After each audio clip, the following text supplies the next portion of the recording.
Salut les explorateurs! Je suis toujours sur la base et je suis en train d'essayer d'organiser le retour de Jack et de Jade. La semaine dernière, vous vous rappelez ce qu'ils ont vécu? Ils ont pu rencontrer l'ami de Jésus, vous savez, Pierre. Il leur a tout raconté ce qui s'était passé sur cette fameuse montagne et vraiment, c'était complètement dingue. Jésus qui change d'apparence, une voix qui se fait entendre du ciel. C'est vrai que tout ça est un peu déconcertant. Alors Jésus, un coup, il est comme nous. Un coup, il se transforme, il devient lumineux. Dieu dit que c'est son fils. Alors, qu'est-ce qu'il faut penser de tout ça? Que Jésus, en fait, a montré aussi qui il était à ses disciples. Il connaissait très bien ses disciples, Jésus, et il savait exactement eux qui ils étaient. Il connaissait leur caractère, leur personnalité, par exemple celle de Pierre, où Pierre parlait très vite, Pierre réagissait sans réfléchir. Mais est-ce que vous savez que Jésus a aussi dévoilé son caractère et ses émotions aux gens qui l'entouraient? Jésus a pu parfois être en colère, par exemple, quand son temple, le temple où on priait son Père, n'était pas respecté, ben oui, il était en colère contre les marchands. Donc c'est vrai que parfois, Jésus peut être en colère, mais il pardonne. Parce que Jésus est aussi dans le pardon. Combien de fois il dit « Va et ne pêche plus. Va, ta foi t'a sauvé. » Jésus aussi peut être ému, il peut même pleurer.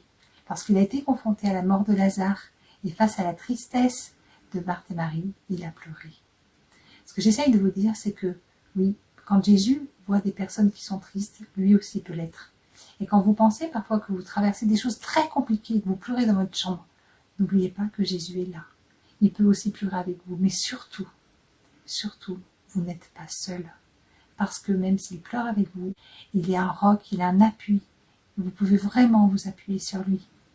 Jésus a montré beaucoup d'émotions, il a été surpris par la foi des personnes qui ont cru en lui.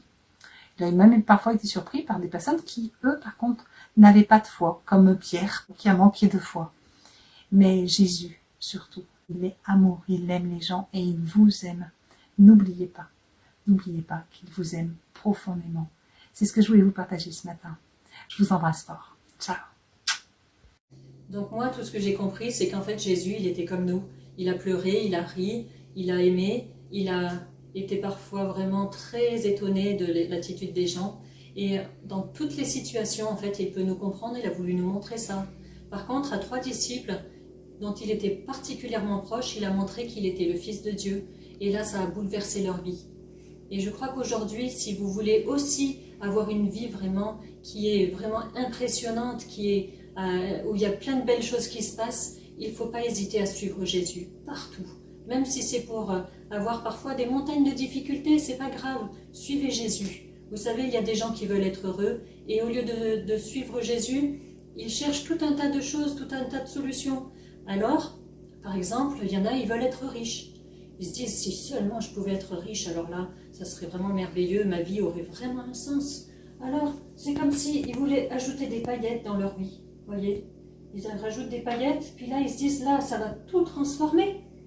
Mais concrètement, rien n'a changé. Ils sont déçus. Et d'autres se disent, c'est pas la richesse qu'il me fallait. Moi, ce qu'il me faut, c'est que je voudrais être populaire. Parce que si les gens m'aimaient, alors là, ça serait merveilleux. Alors, ils font des tas de choses. Par exemple, voilà, ils font plein de choses pour être bien habillés, pour être beaux, pour être drôles. Puis là, ils se disent, là, ça, cette fois-ci, je vais être heureux. Et à la fin, leur vie est toujours aussi plate. Rien n'a changé. Alors que si vous mettez Jésus dans votre vie, regardez bien, rajoutez Jésus dans votre vie. Et là, tout va changer. Oh, ça déborde partout! Jésus dans la vie. Ah! Ça va inonder ma cuisine. Vous voyez, si vous mettez Jésus dans votre vie, vous allez vivre des choses extraordinaires que personne d'autre ne vit.